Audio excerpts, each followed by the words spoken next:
What's up, Hobby Maniacs? Rob Bear here today with a look at the new KV128 Stormsurge Battlesuit.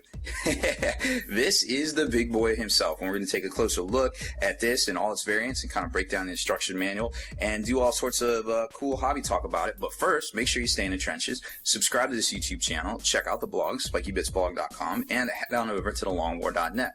That's the home of the battle reports for exclusive content and early access videos. Become a veteran of the Long War today. So like I said, this is a great new suit. Obviously, it's got a big price tag, $150, but I tell you what, it is a lot of plastic for $150. I mean, you get this nice, like, you know, black box kind of packaging here, and then on the back, of course, it's going to show you all the cool features because you can't leave nothing out. The reactor core, you know, all your missiles, you know, your one-shot missiles, cluster rockets up here. Then you got the you know, point defense stuff. There's like 3 different versions of that. You know, all the little grounding anchors, and if you want to go with the steampunk kind of looking blast gun, or you want to go with the pulse driver cannon, you got that too. Cooling vents and all sorts of different ways you can model things, and of course the shield generator there on the right hand side. Or the left hand side, but don't shoot it from the right hand side. And then of course you got your pilots in there. Hopefully it doesn't rain.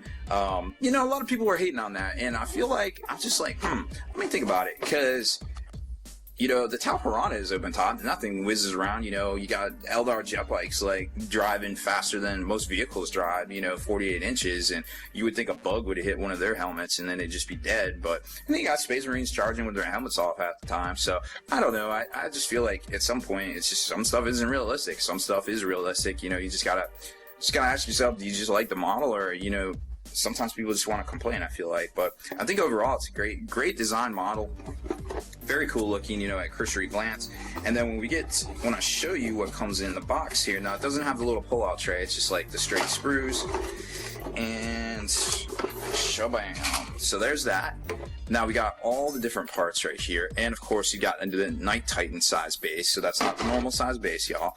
You got 3 sprues right here. Now obviously this isn't quite as bad as the what was it, the Scarbrand last week, where we like figured out that there's definitely something fishy going on with that model. I mean, you got parts copyright 2013 that uses parts from the sprue that's 2014, which is the existing Bloodthirster. So obviously something happened. They had to recut some stuff, you know, go back to the drawing board, and not exactly sure what happened, but they basically got 2 kits out of 3 sprues for, you know, over $120 each, which is really interesting, because if you think about it, and I didn't really have a chance to think about it on my last unboxing video, and I know this is Tau, and you guys don't care about the Scarbrands, so I'm just gonna wrap it up real quick. Is, you know, at the time, copyright 2013, you know, that model, basically, you had just gotten the Wraith Knight, and the Wraith Knight, you know, was an expensive model in and of itself. But, you know, when you got something that's basically equated out to a,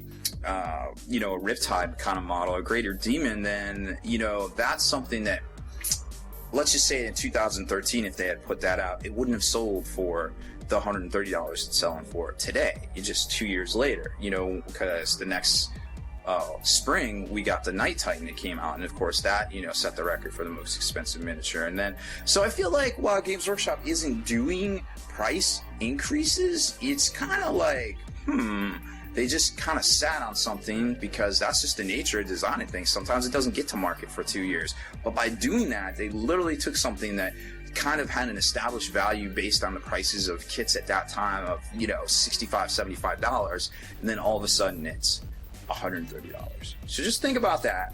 I'm not saying that's what happened, but I'm saying that happened. So just think about that. Anyways, either GW's the most amazing business company out there and we're all the stupids, or it was just purely coincidental, and, you know, it just happened to work out that way. Either way, my spider sense is tingling. So let's take a look at the KV125 Stormsurge kit, which again, amazing looking model. I think the sprues are copyright 2014, so obviously the value is starting to be there for kits of this magnitude and things like that. I mean, Games Workshop is definitely trying to separate themselves as having the best design miniatures out there for you know, the 80% of their customer base that they think is collectors, which is fine. I mean, they got their demographics, we got ours, whatever.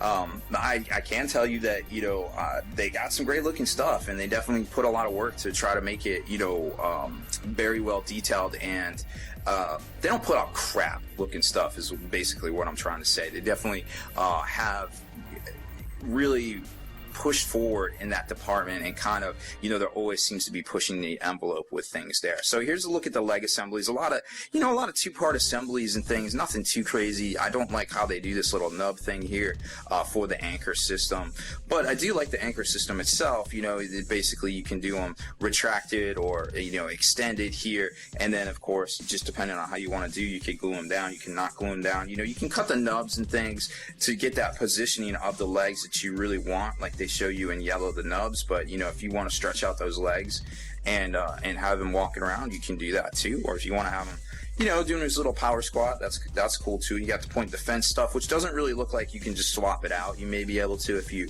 kind of snap some things off here and just kind of snap them on the ends of the rods, but it's hard to say really. I don't think you could without a lot of work. So I don't know if that's worth it for the 3 different point defense variants there, the air bursting fragmentation projector, the burst cannon, and the twin link flamer. But we'll see what kind of shakes out. And then you kind of get to the center piece right here where the center torso, where it looks like, you know, it's very well detailed. You got all these plates and different things. This is really becoming a assembly job. You know, before you used to be able to just like slap stuff together, but now it's all color coded, full color. You know, they want to make sure that you're not messing up these models. When you're spending $150 for a model kit, you know, you want instructions to go along with it that you can understand, that are easy to use. We saw early on with the computer software that they were doing, you know, 2-3 years ago, not so good on the instructions, but they definitely bring in their A game to the table for this kit here. And then you start seeing a lot more of the detail work you really have to put into this torso. I mean, this is a lot of work here, guys. This is so much detail. And then you've got the pilots. You can, you know, keep this plate off if you want to paint the pilots, and it just kind of depends on what you want to do there. Then you got the variants on the actual main armament of this kit, the pulse driver cannon or the plasma blast gun. 2 different variants there, and then of course you can have the plasma coils kind of like extended, you know, cooling out or whatever. It just kind of depends on what your personal preference is and kind of how they're pointed and things. Now it's really interesting to see, this is the part that really got my hobby juices flowing, is that these are basically a socket kind of system here. So it would be possible to kind of do some sort of arm assembly. You know, are you able to find it? You know, some of these secondary market third-party providers, you know, the Bitspudios, the Max Minis, the Puppet Wars, things like that can always, or anybody these days with a little 3D, you know, design knowledge can put out stuff for, you know, these arms and have it easily socketed into here. This is very easy to do on, you know, a 3D graphics program. Just make it basically a half a hemisphere socket, you know, and just kind of lock it in. You could offer some upgrade parts. I'm sure Forge will come out. You know, we saw that with the Riptide. So it's going to be really interesting to see what comes out. You know, a lot of people are like, oh, I would like it with arms. Well, I think I would definitely like it with arms. So that'd be really neat to see kind of what shakes up and kind of trickles down out of all that, and then basically how you can lock the thing into fire, the main cannon in a firing position, or kind of put it on the back here on this back rail. And there's of course the rules. We've talked about that to death, I feel like, on the podcast and the webcast and things. What I do like about this instruction manual, besides it being in full color, is that it gives you all 3 steps to paint these colors here. You know, between a base, a layer, and a shade in some cases, or just a base and 2 layers. So that's really nice of them to kind of give you like a little, kind of like a built-in paint guide. But then again, if you think about it, that does lead to sales in paint. Now we got the little baby decal sheet there that we saw in the past, and obviously, you know, you can kind of tell what some of these units are going to be. The Breacher's obviously going to probably be some Fireware size stuff. The Pathfinders, obviously, we already know how big those are, but then when you start looking, you know, at some of the other things, you can kind of extrapolate out how big these things are going to be. And we saw the reboxes coming out this week too, so chances are there's probably one of these little decal sheets in these reboxes. So here's a look at the first sprue. just kind of zoom in on it here. So we've got basically the front, the top, the left, the right sides of the torso itself, some of the piping from the main battle cannon, and then it just kind of gets into all sorts of the detail parts and the little vents and things that go on the back, and of course the pilots right here, which are really nifty, and you could really go above and beyond to really kind of put those into other things in other areas. It is copyright 2014, so like I said, you know, they haven't really technically been sitting on this too long. I mean, I guess a max of like 2 years or so.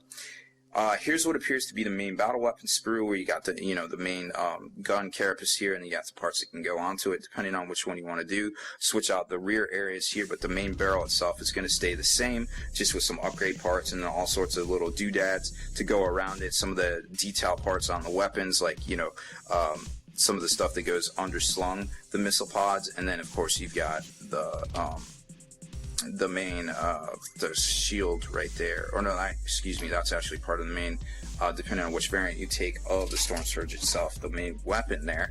And then the leg systems, the leg assemblies and things like that, the secondary point defense guns right here. Then you start getting into some of the armor plating and some of the bigger guns here. These are actually quite big. It's hard to tell in the picture, but there they are right there. So, you know, overall I think it's a great looking kit. Definitely a lot of sprues, a lot of, you know, it's a 3 sprue kit, which you would definitely imagine it would be for $150, I feel like. And, you know, it's just kind of cool to see that they really kind of went the extra mile with this thing and really did a good job with it. You know, you can debate till, you know, the cows come home about the pricing and blah, blah, blah, and things like that. But, you know, at the end of the day, they're not putting out crap product, guys. So, you know, you have to be very thankful for that. It's not a one-piece plastic pre-paint, you know, like some of this X-Wing stuff, which, don't get me wrong, great looking stuff, well head and shoulders over all the HeroClix stuff. So Fantasy Flight's got their thing, G-Dub's got their thing, you know, everybody's got their own hobby, and we can all coexist in the same friendly local game stores, I feel like. So that's it for this one, y'all. Thanks for watching my unboxing of the new KV128 Stormsurge model.